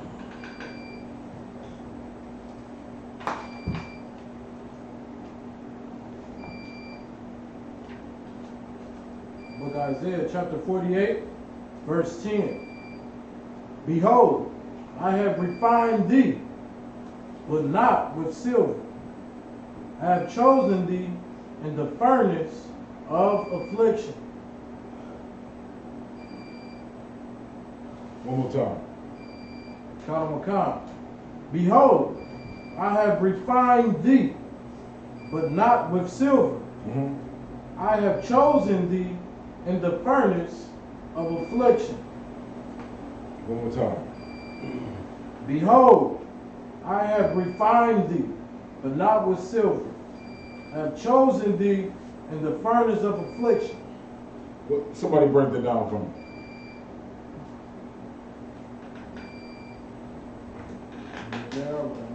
Anybody. So like, for instance, I'm gonna call on you real quick to give me more, JR. Read it one more time. Behold, I have refined thee, Mm-hmm. but not with silver. But not with what? Silver. Go ahead. I have chosen thee. He have chosen thee. Go ahead. Now you know everybody in this room is chosen. Like, we could be doing so many different things out there in the world right now.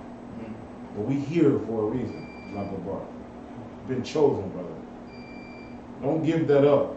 I ain't giving mine up to nobody. That's right. Right? Lord said he chose us. He ain't choose everybody. Right.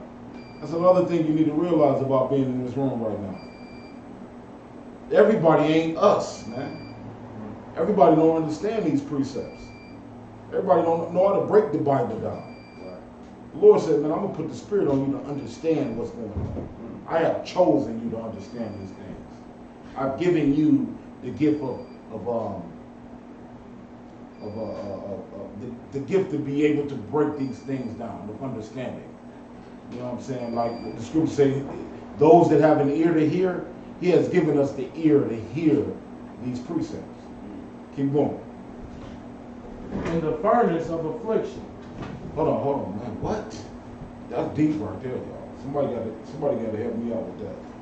We done with that Don Julio, man. We have to get another bottle of the Julio, y'all. Shawak. Go ahead. Kanamakam. That's it on that. Keep going. Yes. Count select. For mine own sake, even read it again from the top.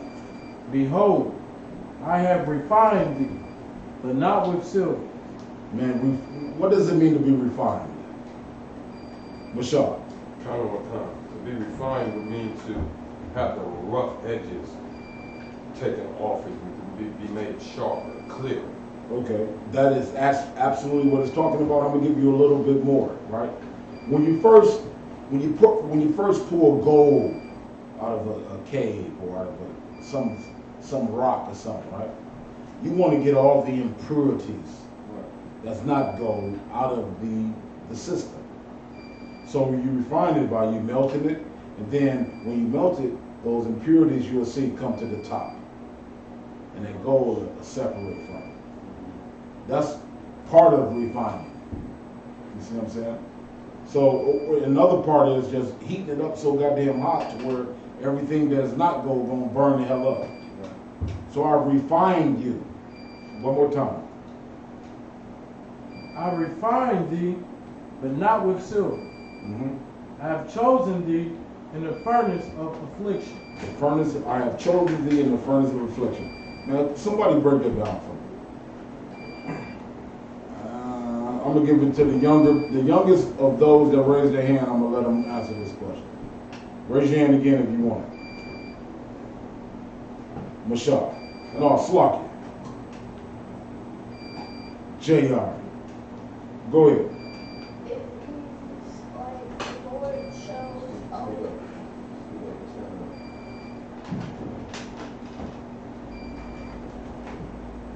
It means the Lord chose one set of people to follow the laws, statutes, and commandments.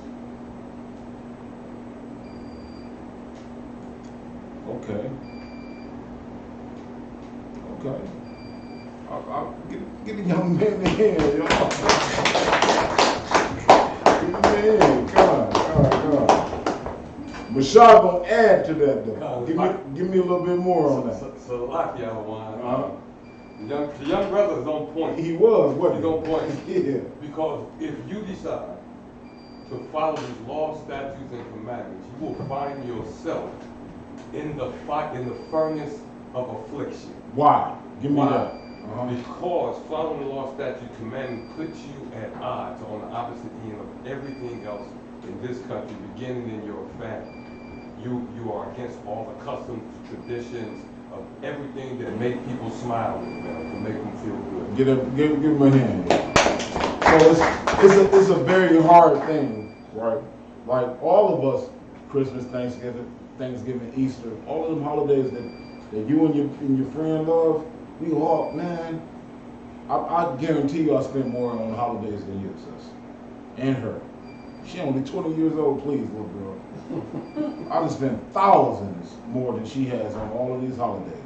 She's been a recipient of things that I would give my family on these holidays. You see what I'm saying? So to all of a sudden have to stop. Man, listen, for life, I was embarrassed to admit this for a long time. I would hear Christmas carols. Think about, like, we about to start hearing Christmas carols. You're gonna see Halloween masks and shit hung up, and it's gonna bring a familiar spirit. It's like that Deck the Hall song and that slow white man that sing that. Oh my God, I can't stand hearing that shit every year no more. It's hard, man, because the people that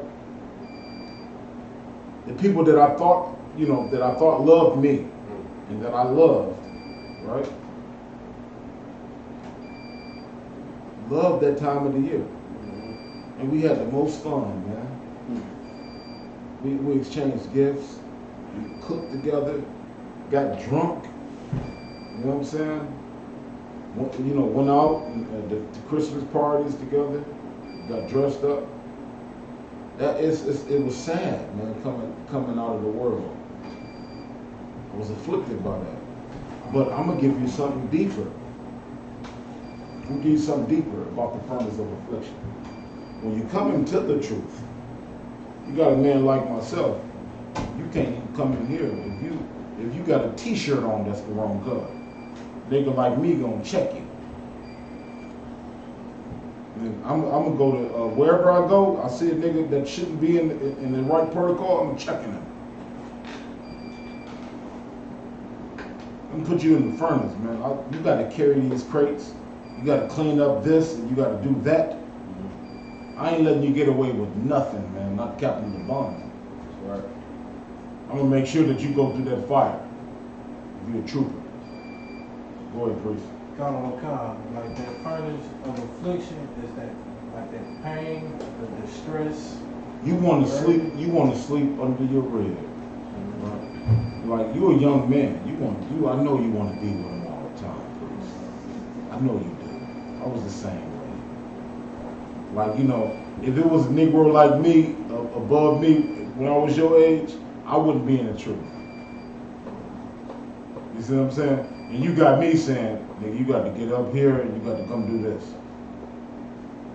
You got to go to camp. You got to come to class. You head of security. You know what I'm saying? You got to get up. You got to get up off that tail and come to the school. Right. Got to be difficult for you. You as well. Me and this newlyweds. Y'all with these peaceful sweetnesses. Running around every goddamn where, and you got me saying, y'all ain't doing enough. It got to be rough. Those are examples of the fire of, what do you say, affliction? Furnace. That's the furnace of affliction right there. That's examples of it. You know what I mean? Foregoing everything that you've learned in this society for somebody to teach you a different way, like the bar. Right. I'm telling you that this different way that I'm putting on you, you got to conform to it. If you don't, man, shit, you just half-assing it.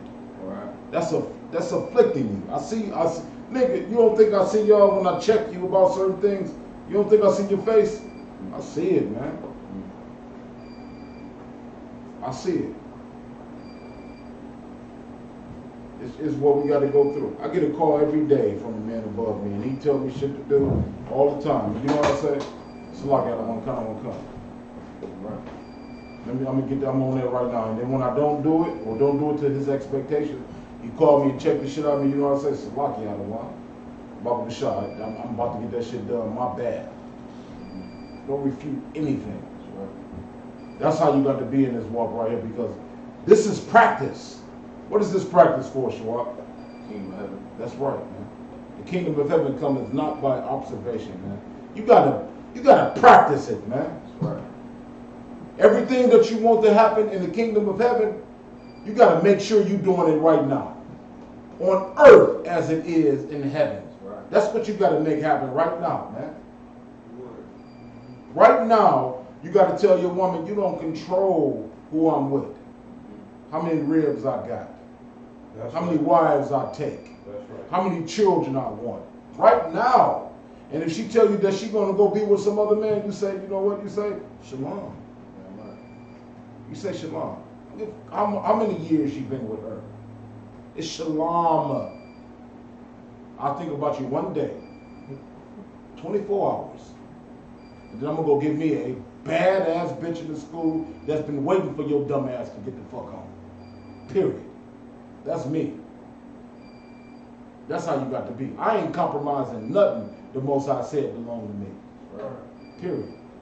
If that ain't your mantra, you better big up to it, man. You better get with that right there, man. Because these sisters out here gonna test your simple ass. Damn right. Period.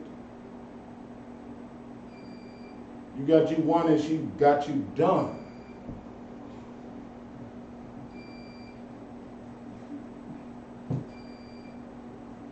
I'm trying to help y'all, man. Right.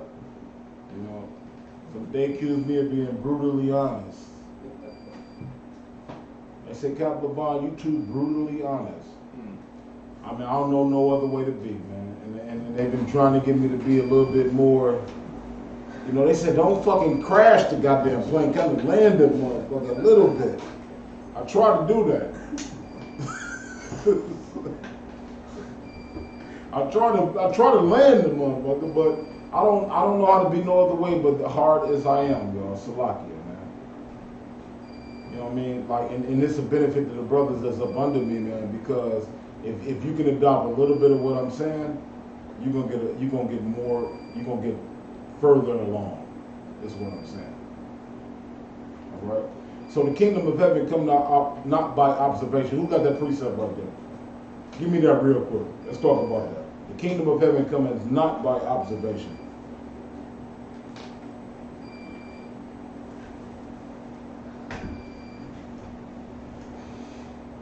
Somebody gonna have to go grab some time.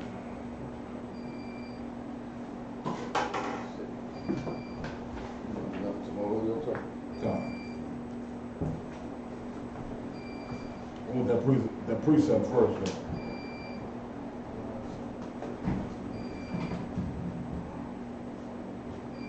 Give me Matthew 6 and 10 where y'all find that other precept.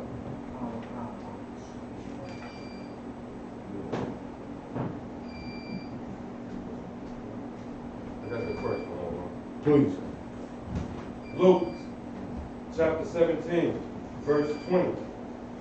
And when he was demanded of the Pharisees when the kingdom of God should come, he answered them and said, the kingdom of God cometh not with observation. Somebody break it down for me. The kingdom of heaven cometh not with observation. What are the majority of the people on the earth looking for? Think about Christianity. Go ahead, Zara. Just waiting for Jesus to come back and just love everybody and just save everybody, be this big, huge savior of all kinds. Okay, I'll take that. All right, Most High Christ said that Christ is coming back to save everybody in the earth. That everybody is going to be able to embrace and hug and kiss and love on Christ. Is that what you believe? Say for instance, somebody said, Jesus back. Christ is back. What would you think? Oh yeah. What would you think, sis? I don't know. I mean, he's just bad. All right. The most I look for is What? Say again? to bring in people that other people lost. Okay, so if I said Jesus is back, everybody would think what? Is it really him? Okay, Khan. That That would would be me. Khan. Like, is it really him? Damn right. Exactly. That like if Christ just appeared up the block, I'm like shit. That ain't Christ. Christ coming back with 200 niggas that's gruesome as hell. So I don't see them niggas with him. That ain't him. Whoever that is you saying is Christ is not him. I'll get your point. Let me reframe that. Rephrase that. Go ahead, Mashal. So like that, about the shot.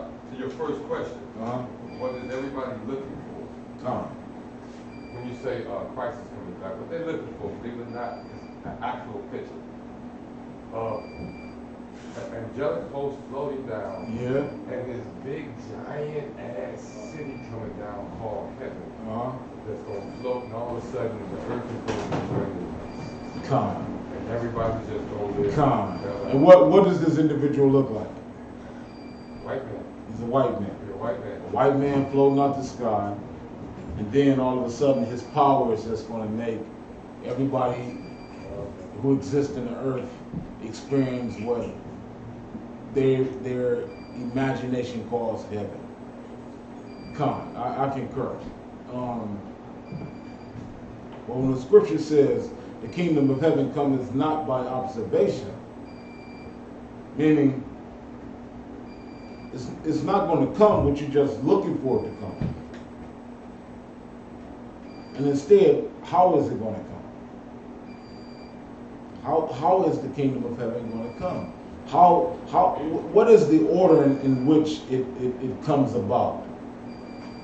The Bible answers all those questions right there. Zara.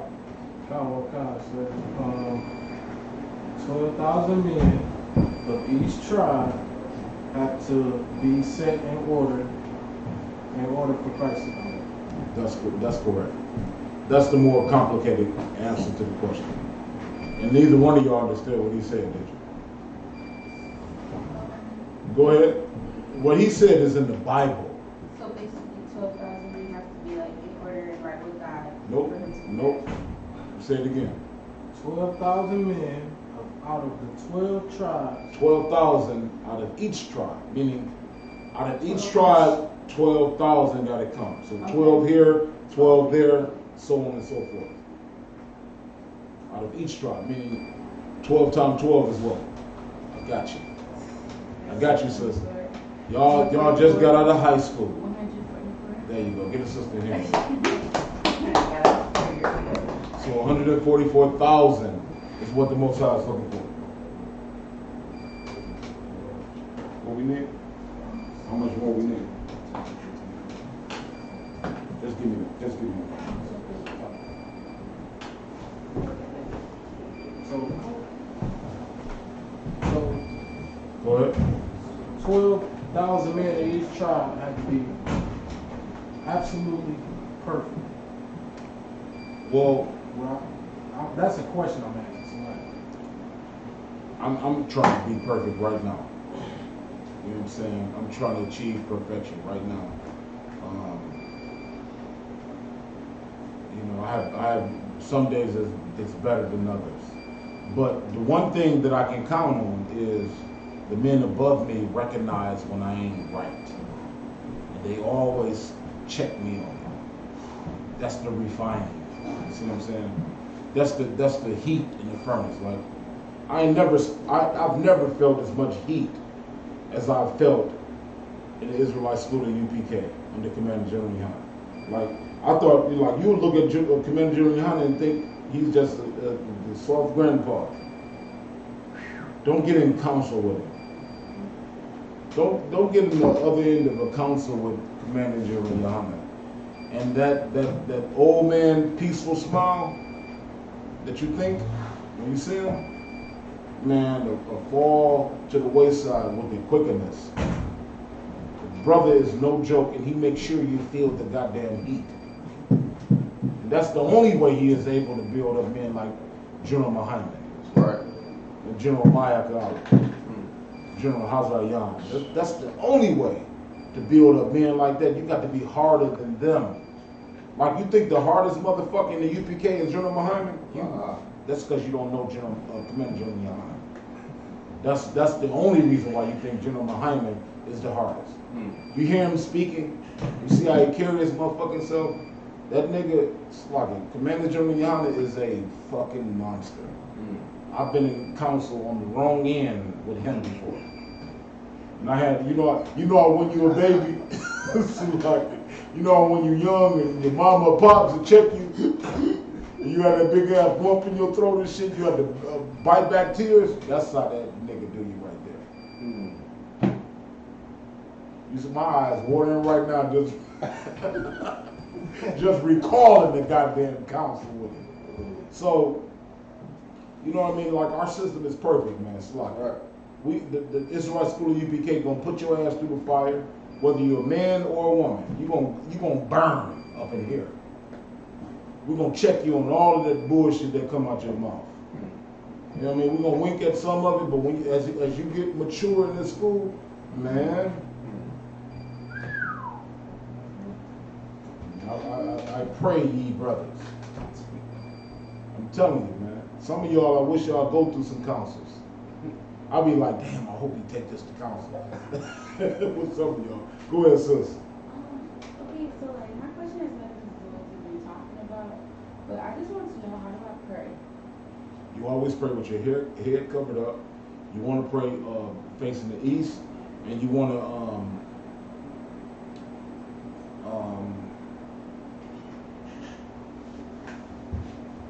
give me some more. Give me some more. Go ahead. You gotta pray to the nigga God. He's correct. You want to wipe Cedric Borgier out your mind. Like when I say Jesus, what's the first thing that should come in your mind? Be honest. The white guy. That's right. You got to come in here long enough to erase that white guy out your mind and see some nigga It's a black man that's Christ. Like, give me Daniel 7 and 9 real quick.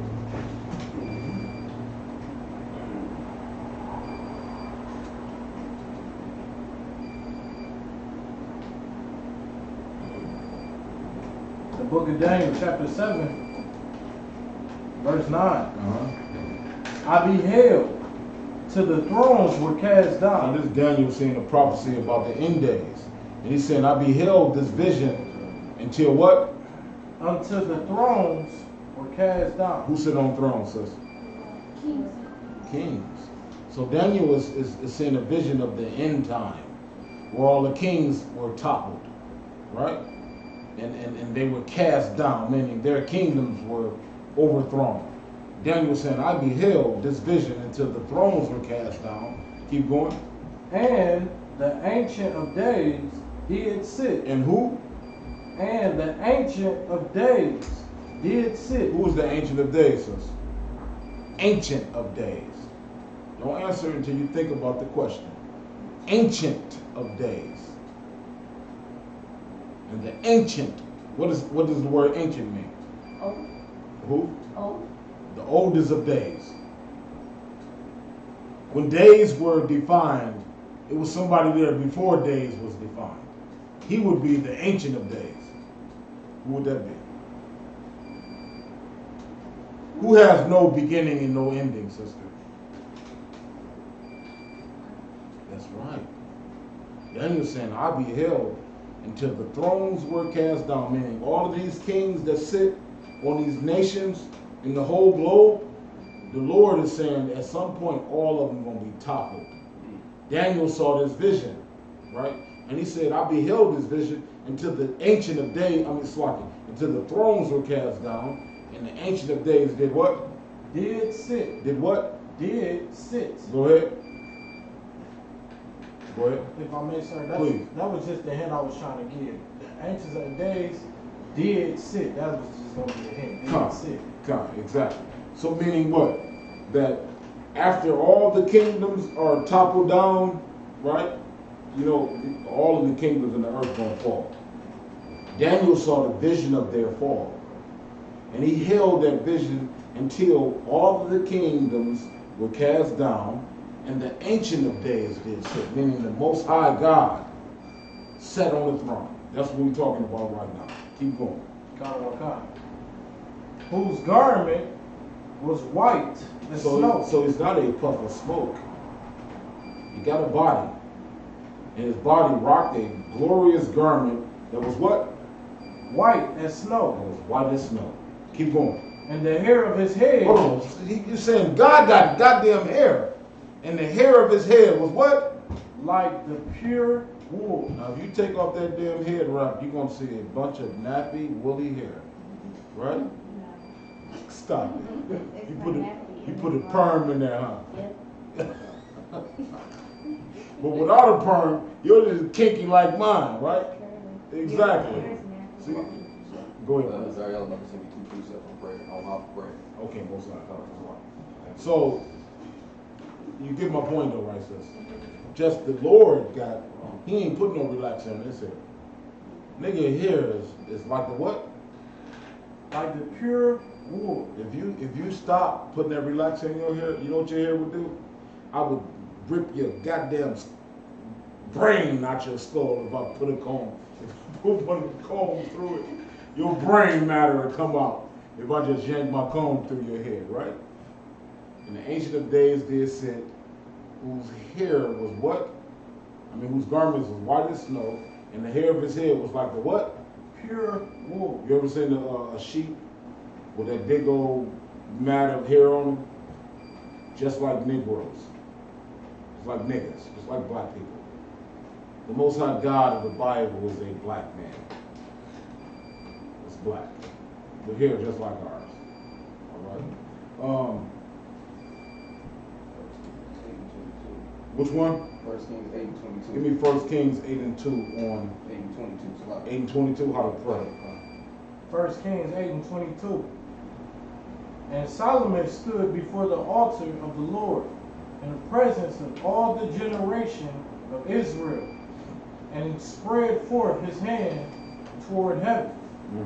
And he said, Lord God of Israel, there is no God like thee in heaven above, or on earth beneath, who keepeth covenant and mercy with thy servants that walk before thee with all their heart, who hast kept with thy servant David, my father, that thou promisest him, that thou also with thy mouth, and hast fulfilled it with thy hand, as it is this day. Therefore now, Lord God of Israel, keep with thy servant David, my father, that thou promisest him. What verses that we supposed to be at? He said after that, skip down to 29 and 30. Go to verse 29 and 30. Verse 29.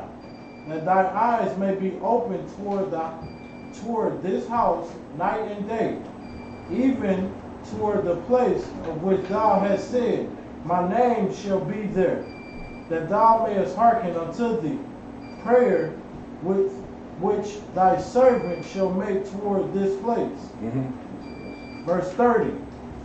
And hearken thou to the supplication of thy servant and of thy people Israel, when they shall pray toward this place, and hear thou in heaven. You see that? So where is this place at? Who want to answer that for me? What's the name of this place that David is speaking of? Shua. Jerusalem. It's Jerusalem. All right. So when I said that when you pray towards the east, really Jerusalem is in the east. So you want to pray towards the place that the Lord erected in Jerusalem. All right. Give me 2 Chronicles 6 and 38. Give me that real quick. 2 Chronicles 6 and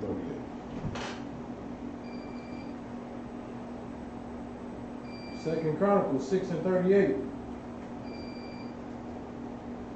If they return to thee with all their heart and with all their soul in the land of their captivity, whether they have carried them captives, and pray toward their land. You see that? And pray where? Toward their land. Pray towards their what? Land. Their what? Land. Their land. So the Lord is asking you, is saying, pray towards your land. Pray towards the east. Keep going. Which thou gavest unto their fathers. Go ahead. And toward the city which thou hast chosen. That's the city in Jerusalem. Go ahead. And toward the house which I have built for thy name. Go ahead. 39. Then hear thou from the heavens. You understand that part right there? I like to put the emphasis on this right here. We say then. What's changed between then and now in terms of the instructions on how to pray? We say Yahweh Hashem Yahweh Shah Barakatah. I just gave it to you. Go ahead, Zerah.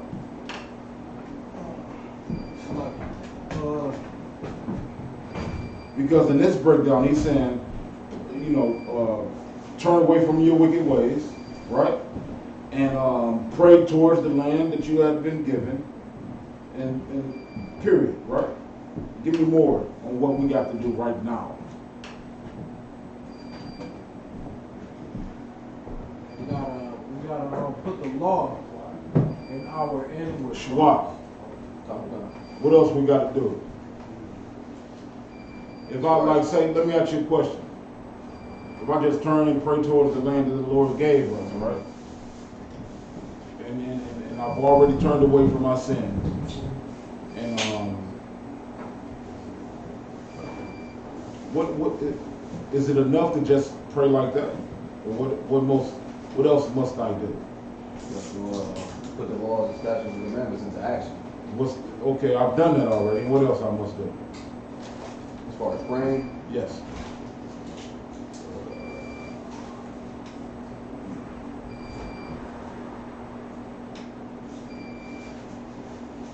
Cover your head? Or no, don't have your head. Uncover your head. Make sure your head not covered up. What else?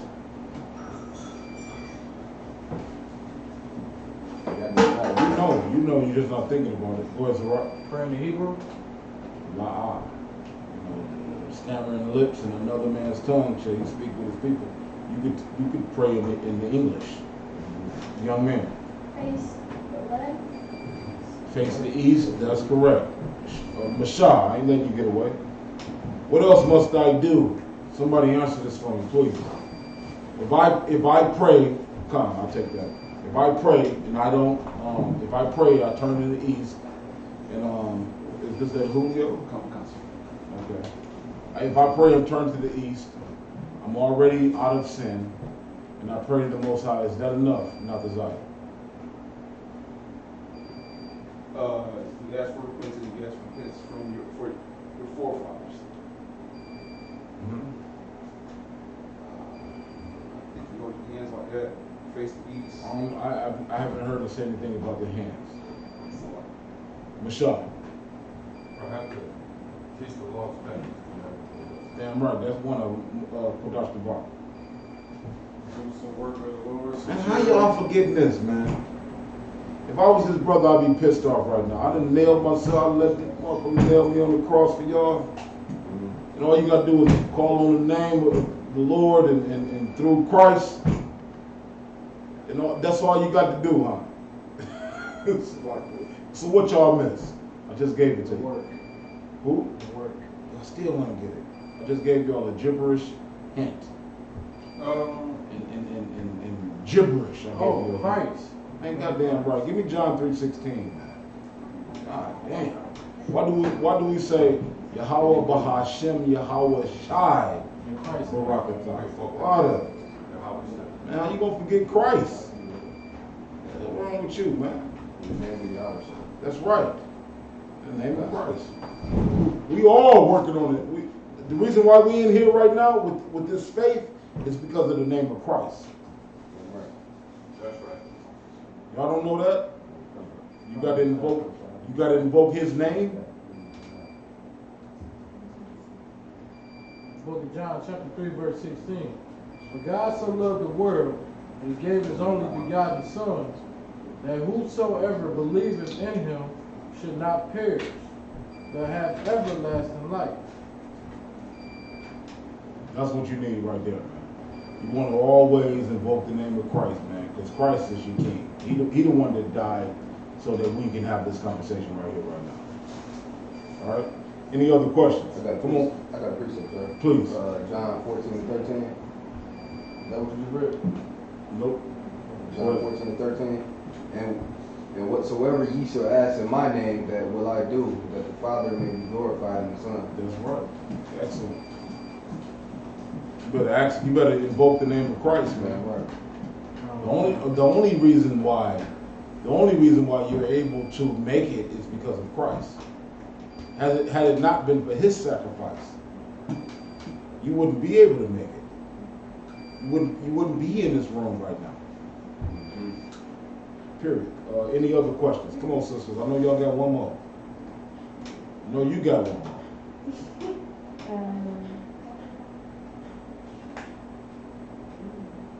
You done? Okay, we'll sign across. Anybody else? Any questions? With that, I call.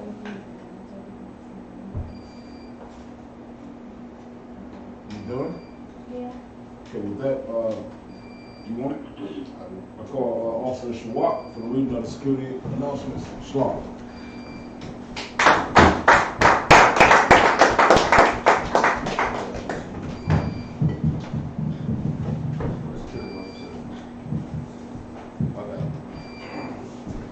Right, we're the ISUPK, start out at 1 West, 125th Street, Harlem, New York. Rule for new brother or sister. When a new brother or sister comes into the school, they are off limits for 6 months. They are to be saluted only. They are here to shed themselves of the world. They need transportation, the teacher will arrange it. After 6 months, if a brother or sister has an interest in a particular person, he or she must get permission from the head to speak to a brother or sister. There's another 6 months in which the brother and sister will court each other. After this 6-month period, the brother and the sister will get permission from the head to marry. Tithes, which is a commandment. Numbers 18 and 21, Malachi 3 and 8 through 10, means tenth in the Hebrew. 10% of every penny of any increase the Lord gives you. Give to the treasury department or teacher. Priest fund, free will offering for priests, not mandatory. Whatsoever amount you would like. Upcoming holy convocations, feast of dedication, September 28th. Memorial, blowing of the trumpet. Salakia. Memorial of blowing of the trumpet, September 28th. All right. Remind Akim and Akwaf to check the bulletin board in the hallway. If anyone wants to be a trooper in the school, to start wearing all black, boots, shirt, pant, headband, and scarf. And with that, we're gonna give a courtesy salute to the sisters. Oh, Salakia. We're gonna give a courtesy salute to the teacher. Everybody, Amajim, Shabbat, Amajim, Barak. Yahweh Shabbat. Courtesy salute to the sisters, men of Israel, Amajim, Shabbat, Amajim, Barak, Yahweh Shamar, Alatah, Ba'ashim, Yahweh Shah. Yahweh Shamar. Y'all repeat after me. Yahweh Shamar. Alatah. Ba'ashim. Yahweh Shah. With that, class dismissed. Nobody tell you cry. You know why? Because I never saw you before. But you are a black man like me. And it works. My whole life was trying to find something to follow. Had loyalty, every man tried to borrow. Felt pain and a lot of sorrow. Got betrayed, so packed, I didn't even have my heart broke. Living confused, about to lose hope. Cops got me on the side of the road like a sideshow. Need an antidote before I croak. Now I'm setting fire to Rhythm Man Blues, call this guitar smoke. Rebel with no cause, trying to find direction. The world got me vexed. Picked up a bad liquor habit that's hereditary from oppression. Felt like my life was on fire, trying to find an exit. Now look, 10 G's plus a good wreck. Sometimes a follower is a soldier, trying to find a good shepherd. Plus when you in hell, how do you excel? With them the breath of life, I don't believe in fairy tale. Listen well to what I tell. No calling can cause pain. Something that a rebel knows very well. Can't you tell I was sent from the Lord? Got a tongue like a two-edged sword. With his